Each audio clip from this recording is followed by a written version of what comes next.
मुख्यमंत्री हेमंत सोरेन क्या कुछ कह रहे हैं, सुनवाते हैं। समाज के दर्द को कम करने के लिए कभी कुछ ज्यादा प्रयास नहीं किया गया। हमारी व्यवस्था कितनी निर्दयी है, कभी यह पता लगाने का भी काम नहीं किया कि कहां गए खदानों, डैमों, कारखानों के द्वारा विस्थापित किए गए लोग। खदानों, उद्योगों, डैमों के विस्थापन हुए बेघर लोगों में से 80% आदिवासी समुदाय के लोग हैं। काट दिया गया लाखों लोगों को अपनी भाषा और अपनी संस्कृति और अपनी जड़ों से। कल का किसान आज वहां साइकिल पर कोयला बेचने पर मजबूर है। बड़े शहरों में जाकर बर्तन मांजने, बच्चे पालने या ईंट के भट्टों में बंधुआ मजदूरी करने के लिए हमको विवश किया गया। बिना पुनर्वास किए एक्ट बनाकर लाखों एकड़ जमीन कोयला कंपनियों को दिया गया। हमारा झरिया शहर बरसों से आग की भट्टी में तप रहा है, लेकिन कोयला कंपनियों एवं भारत सरकार के कान में तेल डालकर सोई हुई है। आखिर इस विकास को आदिवासी समाज कैसे अपना मान सकता है? आखिर विकास के चपेट में किन की जमीनें गई हैं, किन की रोजी रोटी छीनी गई है, किन की भाषा खत्म हुई है, किसकी संस्कृति खत्म हुई है? क्या इसका जायजा सत्ता को कभी नहीं लेना चाहिए? जो विकसित है वे कौन है? तथाकथित मुख्य धारा के इतिहासकारों ने भी आदिवासियों के साथ बेईमानी की। उन्होंने इनका इतिहास ही दर्ज नहीं किया और न ही देश के विकास में आदिवासियों के योगदान को चिन्हित किया। चाहे अंग्रेजों के खिलाफ युद्ध हो या महाजनों के जुर्म के खिलाफ संघर्ष या फांसी पर लटकने की हिम्मत हो या अंतिम आदमी के रूप में लड़ते हुए मर जाने का साहस, इनमें अगुवाई के बावजूद इतिहासकारों ने हमारे पूर्वजों को जगह नहीं दी। आज देश के विभिन्न हिस्सों में आदिवासियों के अनेक भाषाएं गायब हो चुकी हैं या गायब होने के कगार पर है। आदिवासी के देवी देवताओं को दूसरे लोग हथिया रहे हैं या उन्हें अपना देवता थमा रहे हैं। आज हमारे जीवन को आस्था का केंद्र से बांधने का प्रयास किया जा रहा है। लोग तो हमारे नाम तक छीनने में लगे हुए हैं। हम आदिवासी मूल निवासी हैं, पर विचित्र बात है, जिस समाज को कोई जाति नहीं उन्हें जनजातीय कह रहा है या कोई वनवासी कहकर एक ढंग से चिढ़ा रहा है। आज जब आदिवासी अपनी पहचान के लिए सशस्त्रों में की गई अवमानना एवं इतिहास में की गई अपेक्षा के विरुद्ध बोलने का प्रयास कर रहा है, तो उसे चुप करने का प्रयास हो रहा है।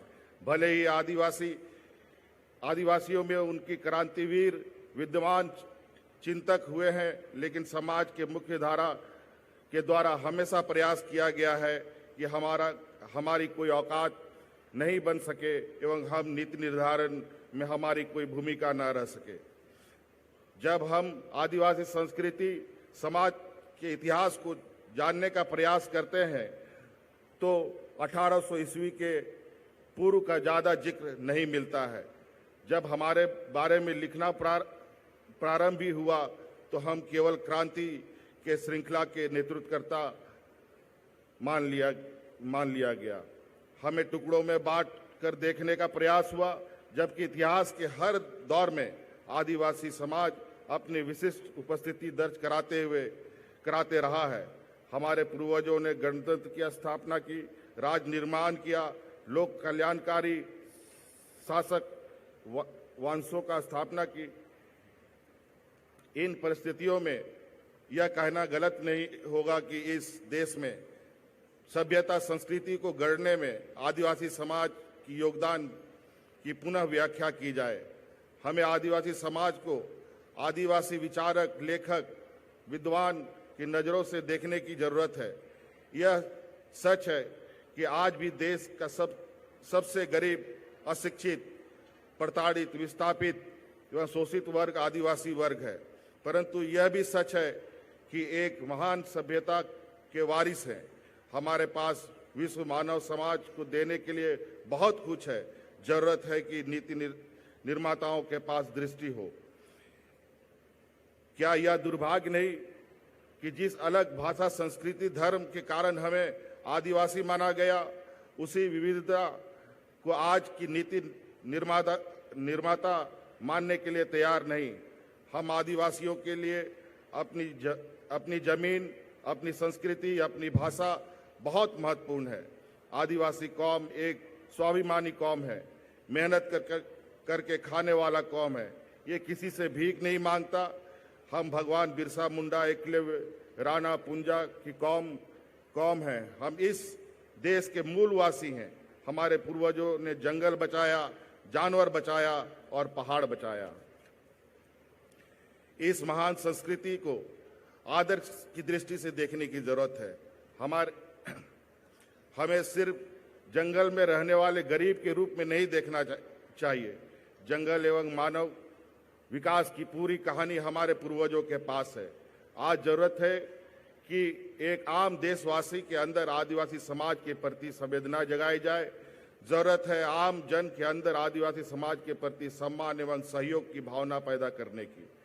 हमारी चाहत है कि विभिन्न आदिवासी समूहों के बीच में परस्पर संवाद शुरू हो। आज जो हम विभाजित हैं, असंगठित हैं, यही कारण है कि मणिपुर के आदिवासी उत्पीड़न का विषय झारखंड के मुंडा लोगों के विषय नहीं बन पा रहा है।